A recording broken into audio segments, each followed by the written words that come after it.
Hey guys, you're in a nutshell with me, Ina. Alam naman natin, pwede naman talagang makancel ang isang temporary visa lalo na. We're talking about visas for international students, temporary workers, yung mga ETAs kung tawagin, ano pa, visitor visas, temporary resident permits. Pwede talaga i-cancel yung mga yan, okay? For many different reasons. Pero alam nyo ba, okay, well, fairly recently, pinaigting palalo ng IRCC ang polisiya na to na magbibigay kapangyarihan sa mga officers to cancel a temporary visa. Okay, actually, the new regulations took effect January 2025 pa. So at the start of the year. Medyo matagal na rin, 11 months ago. But for some reason, umikot muli sa social media ang rules na ito. Kasi nitong early November lang po, in-upload yata ng IRCC yung mismong regulations. Kaya pinag-uusapan siya muli. At yan din ang ating pag-uusapan. Okay, let me put up the new regulations for you. Ito po yan. Ay, hindi pala nasa taas. Teka. This is from the official, Government of Canada Online Gazette. Nakita niyo yung title? Regulations amending the Immigration and Refugee Protection Regulations. Cancellation of immigration documents. So bakit may ganito, no? Apparently, it was issued para mas klaro sa mga immigration officers kung ano ang pwede nilang gawin. Kung ano ang kapangyarihan nila, when it comes to canceling visas. Apparently, according to some articles I read, dati daw po kasi hindi klaro yung mga yan.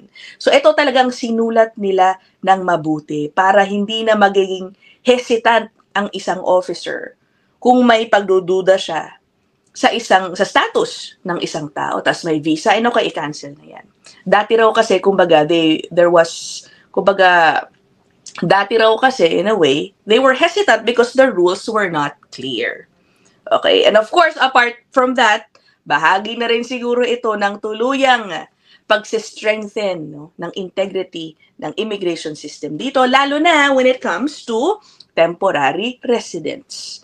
Okay, actually, if you go to the site, meron namang portion dito explaining the objective of these new regulations. No? So na yan. Yan. Okay, sinerch ko yung objective. Sabi dito, the amendments support migration management by providing consistent authorities to cancel temporary resident documents. The amendments will increase processing efficiencies with more clarity for officers and improve safety and security at the border and inside Canada. Okay, sige. May listahan po yan dito, no? By the way, guys, in just a while, I will also share with you a short interview I had with our suking abogado, immigration lawyer Lou Dangzalan. Tungkol dito, pre-recorded po yan, idudugtong ko dito. Yan. In just a while, no? Basahin muna natin to briefly. Ayan. So, may listahan dito, guys, no? Punta tayo dito. Nakita nyo to. Cancellation, temporary resident visa. An officer may cancel a temporary resident visa that was issued to a foreign national if, ayan, ang dami na, no? A to G. Ang dami ng clear rules about it. But just to make it more practical useful sa atin, I will give some specific scenarios kung kailan pwedeng ma-apply itong rules na ito. Sige, puntahan muna natin. Meron ako nilista, guys, no? Kayong magtakabat ako ng tingin dyan para lang smooth ang ating pag-browse. Ayan. Ito, alam naman natin, nagkaroon ng problema sa mga international student program dahil sa ilang malolokong mga colleges who took advantage of international students. I think this is for them, obviously. Cancellation of study permits. Sabi dito, an officer may cancel a study permit that was issued to a foreign national if the officer is satisfied that the study permit was issued based on an administrative error. Medyo malawak yung administrative error, no? But I think it's safe to assume na this gives officers the authority to automatically cancel study permits kung ito ay in-issue nung mga colleges na halimbawa, no? Na-report ito noon, yung mga nag-i-issue ng peking letter of acceptance. Hindi na pala sila pwedeng magtanggap ng international students. Nag-offer pa rin. Tapos na-issuehan ng study permit, no? So, pwedeng i-cancel yun. That's one example. Another one. Ito ba itong sinulat ko? Actually, dalawa lang naman yung sasabihin ko sa inyo, no? So, an officer may cancel a temporary resident visa that was issued to a foreign national if, etong letter E, tignan ninyo. The foreign national was refused after the issuance of the temporary resident visa. Okay. An electronic travel authorization, work permit, or study permit, or another temporary resident visa. O, medyo confusing. Ganito yan, halimbawa, meron kang visitor visa na valid for a certain period of time. So, basically, pwede ka na mag-in and out, no, during that period of time. Pero bigla mong naisipang mag-apply ng work permit or kahit study permit. And for whatever reason, na-deny. O, kunyari, na-refuse ka ng work permit mo or na-refuse ka ng study permit. Nasa isip mo, o sige, mo na. Isipin ko na lang ulit anong pwede kong gawin. Total, meron akong visitor visa. Pwede pa rin ako maglabas-pasok ng Canada. Nope. Now, the officer can decide to just cancel your visitor visa. Kasi, ang nasa isip niya na ngayon, visitor ka, pero gusto mo pala talaga manatili ng mas matagal. Nag-apply ka ng work visa or ng study permit, na-refuse ka lang. So in this case, pwede po nila i-cancel yung visitor visa. Diba? Yun ang sinasabi po nito. The foreign national was refused an ETA, work permit, or study permit after the issuance of a temporary resident visa. Okay. Anyway, yun lang, no? Just some examples. Sige, ipi-play ko na po tong pre-recorded interview natin with Attorney Lou. And by the way, tinanong ko rin siya dyan tungkol dun sa OINP rules tungkol sa pagbabalik ng mga applications dyan. Again, for OINP Ontario, okay? O sige, play ko na po to. Una sa lahat, Lou, dapat bang mag-alala yung mga tao? Mukha bang magkakaroon ng mass cancellations? If so, if you are among those who think that it could happen, sino kaya ang tatamaan? Mass cancellations of what ba yung pinag-uusapan natin? So, pag pinag-uusapan natin is mass cancellations of pending applications, wala pa po tayo sa level na ito pagdating sa federal government. What am I talking about? Ito po ay isang politika or policy na pinag-uusapan pa lamang sa Parliament. Ito po yung Bill C-12 na magve-vest sa Government of Canada ng kapangyarihan na i-cancel ang mga application na currently pending. So, tingnan po natin yung mga reports sa Parliament. Libre po yan. Nandyan po sa website po yan ng Parliament of Canada. Pangalawang punto is yung pagkansela po ng estado ng isang foreign national sa Canada. Ano pong ibig sabihin natin? Ito po yung mga TRV, yung mga visa nila to travel to Canada. Electronic Travel Authorization. Ito yung ETA nga na sinasabi na magagamit natin to travel to Canada without a visa, for example. Or yung mga work permits, study permits, visitor records. Ito yung mga status documents na po pwedeng i-cancel ng Government of Canada. May mga certain officers that are deputized, primarily immigration officers, including CBSA officers at the ports of entry. So ano po ba ang ibig sabihin nito? Kasi itong kapangyarihan na ito, binigay na sa kanila as of January of 2025. So, ito yan, let me put it up. Ito. Yan. Oo, kasi Lou, alam mo, nagsusurface ulit siya ngayon on social media, no? So, it's sort of raising concerns sa mga kababayan natin. Ito na, biglang nag-a-appear doon. So, may bagong mangyayari. Ano ba talaga ang katotohanan, Lou? Basahin natin yung nandun sa blue section sa taas, so yung header. This section contains policy, procedures, and guidance used by IRCC staff. It is posted on the department's website as a courtesy to stakeholders.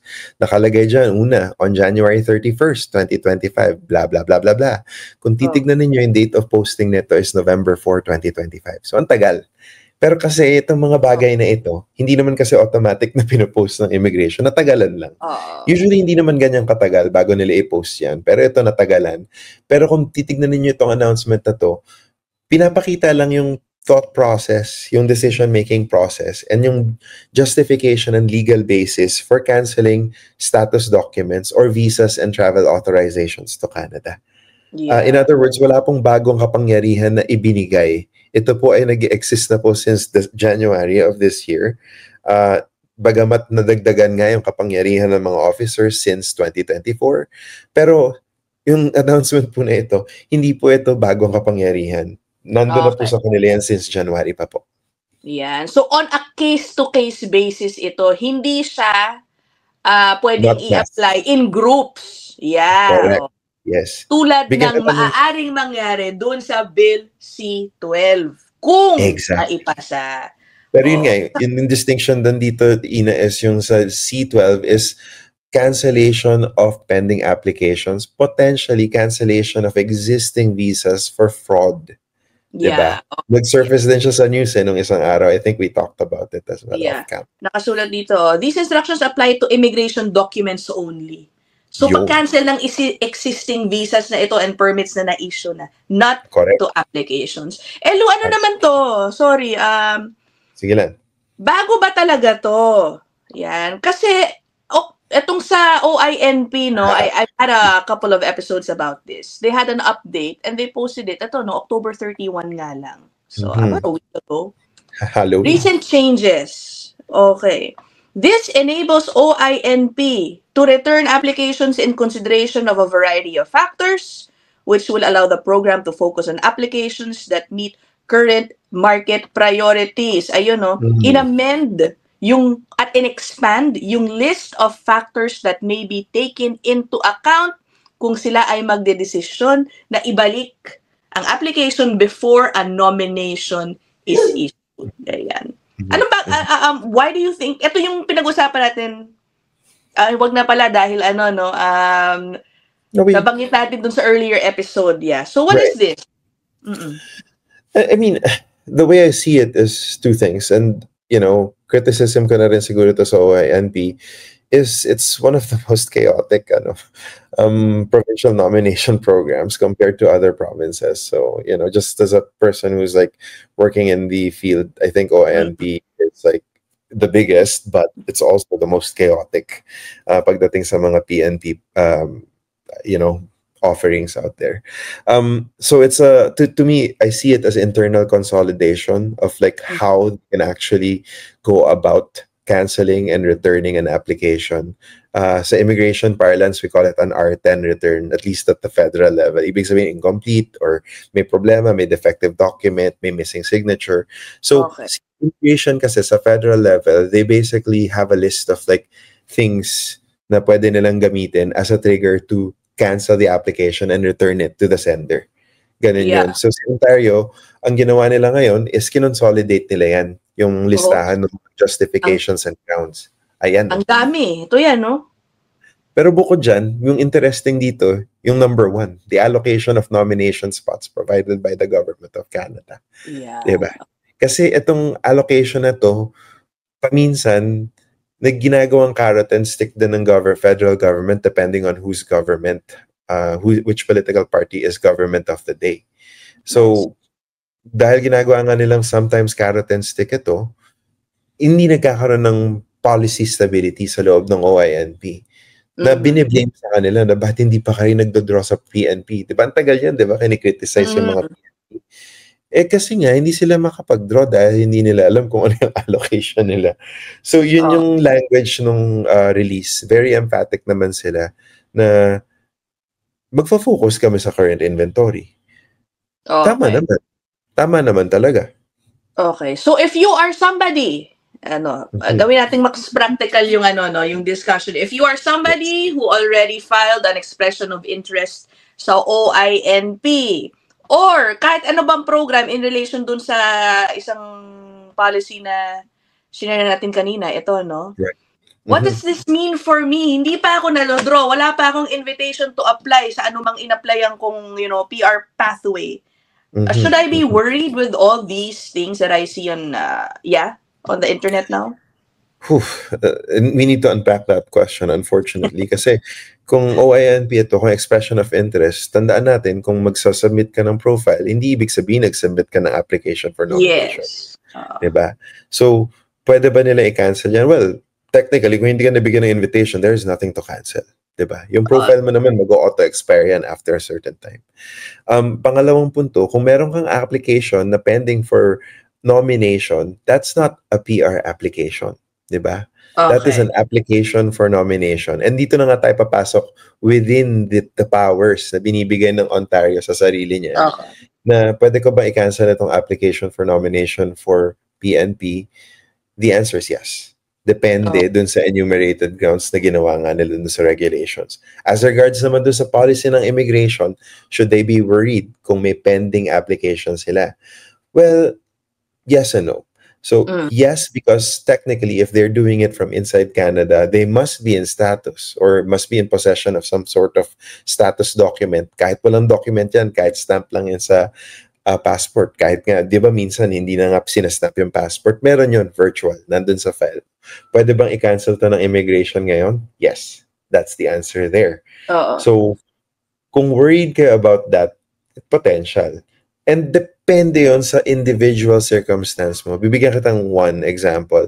Let's say nag-aral ka sa isang private DLI sa Toronto, hindi ka naman talaga eligible for PGWP pero pinersa mo, nag-apply ka. Tapos by some reason, inapprove ka ng immigration officer. Nagkamali siguro. Bagong hire, hindi niya alam. Hindi na niya nababawi eh. Kadalasan, ang hirap kasing bawi niyan, di ba? Yun yung sinasabi. So, ang pwedeng mangyari niyan, kung umuwi ka ng Pilipinas, tapos bumalik ka ng Canada, pwedeng cancel ng CBSA officer yung work permit mo kapag na-realize ng CBSA officer na it was issued in error, administrative error. I see. Ay, nako. Okay. Well, again, case-to-case basis po yan. It Yes. could, but I hope, na-secure nyo naman ang inyong mga permits properly. Okay? Kasi I think the ultimate goal is really to deter fraud. As we know, may mga balita, meron namang mga specific countries na mas kilala, kumbaga, sa pagkakaroon ng mas maraming applications na medyo fraudulent, okay, ang pagkaka-form or pagkakagawa. Anyway, okay, thank you so much, Lou! Okay, so yun guys, I hope na pick up nyo yan. I hope that clarifies things. If you have other questions, put them down there in the comment section and I will try, if applicable sa future episodes natin, I will try to raise your questions dyan. Okay? So I will end this episode here. I'll see you guys in the next one. Bye!